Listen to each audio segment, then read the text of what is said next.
What's up guys, welcome to another episode of Yu-Gi-Oh! Character Profiles. This week we're doing Yu-Gi-Oh! GX and we're doing Adrian Gecko. So in the English version he is known as Adrian Gecko. In the Japanese he's known as Amon Garam. He's 18 years old and his anime debut was in Yu-Gi-Oh! GX episode 106, A Duel of a Duel Part 1.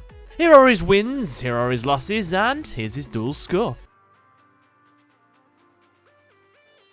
So, a quick gist on the character. Adrian Gecko enters Duel Academy during the school's 3rd year. He is originally a student from East Academy. Adrian is a neutral character whose actions only serve to improve the Gecko family or himself. However, after obtaining the spirit of Exodia the Forbidden One in the 3rd alternate dimension, he intends to rule it and acts as a secondary antagonist towards Jaden, as well as the primary antagonist, Yugioh. He's one of the few characters who did not return from the alternate dimension after Jaden defeated Yugioh. His name in the Japanese version is derived from an alternate spelling of the name of an Egyptian air deity, Amon.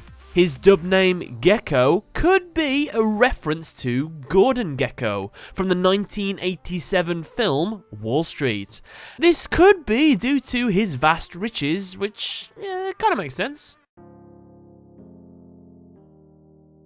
Adrian has red hair that spikes upwards. He has greyish yellow eyes and he is typically seen wearing a sleeveless brown top with a red sash around his waist.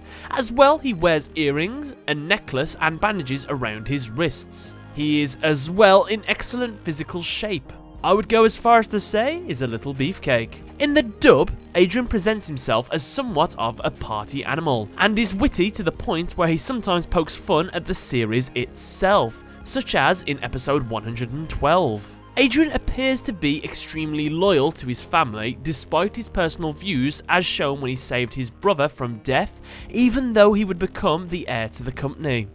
When working for Yugioh, Adrian becomes more malicious, such as manipulating Jaden and sacrificing his love, Echo. It is later revealed, however, that everything he did was to make the world a better place, without pain or suffering. In the original, he takes a highly philosophical approach as a duelist, once quoting René Descartes' cognito ergo sum to express the meaningless of passionate battles.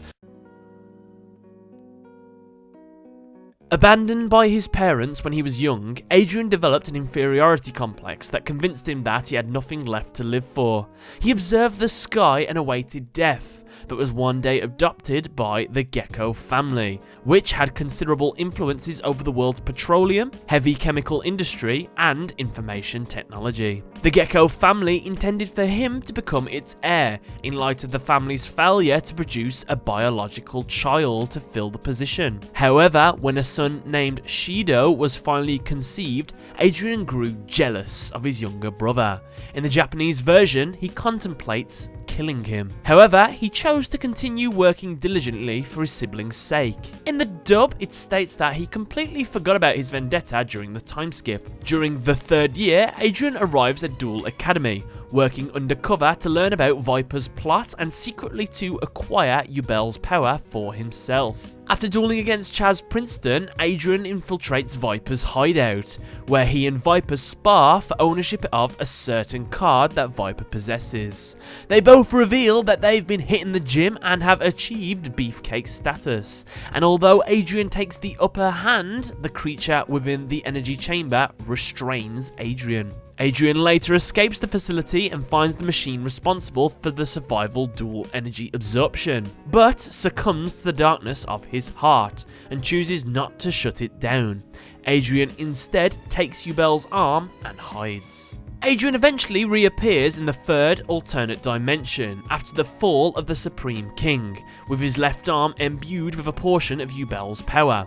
Intending to become the dimension's king, he sacrificed the only woman he ever loved, Echo, to free the spirit of Exodia the Forbidden One from its imprisonment and make it his servant. He used this to defeat Asta Phoenix. He later meets up with Jesse, who is now possessed by Yugioh, to prove that he is worthy of being king. However, he is defeated, feeling the pain of losing Echo a second time beforehand, and dies because losing a duel in that dimension results in death. During the duel, he revealed that he intended to become the Dimension's king with the intent of ridding the world of things such as poverty and suffering. Yugioh mocked him for this outlook. However, it also turned out that he never stopped loving Echo, and that she still loved him.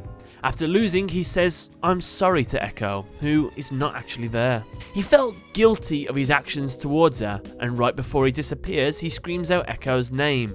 In the dub, he screams out that he's sorry for his actions towards her, showing he did truly care for her and loved her.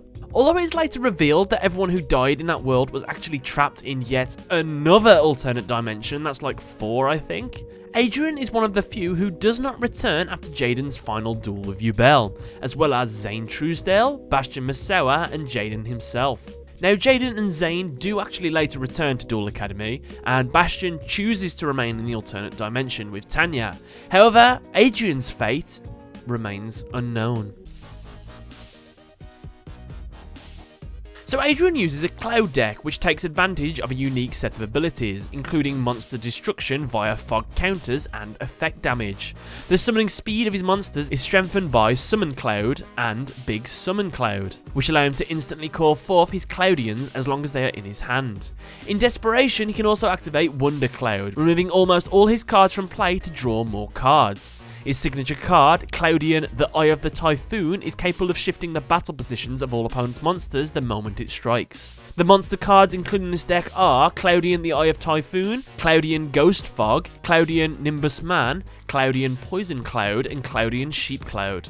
After making his reappearance in the 3rd dimension after the Supreme King is defeated, he plays an Exodia deck, using the Exodia pieces he received from Yugioh as part of their deal. If the initial strategy to gather the pieces fails, he can also summon Exodius, the ultimate Forbidden Lord, allowing him to achieve the same results of Exodia by gathering all the pieces in his graveyard. As a backup strategy as well, he can also try to win using the combination of Fog King, Royal Sword, and Fog Castle if that strategy also fails. Some of the monster cards included in his deck are Left Arm of the Forbidden One, Left Leg of the Forbidden One, Right Arm of the Forbidden One, Right Leg of the Forbidden One, Exodia the Forbidden One, Deep Diver, Exodius the Ultimate Forbidden Lord, Fog King, and Vortex Trooper. And with that, guys, that's another episode of Yu-Gi-Oh! Character Profiles done. Don't forget to leave a like below. Tell me what you thought in the comment section below. What did you think of Adrian? Did you think he was a sympathetic villain or just a villain straight out? Just let me know below, and thanks a lot for watching.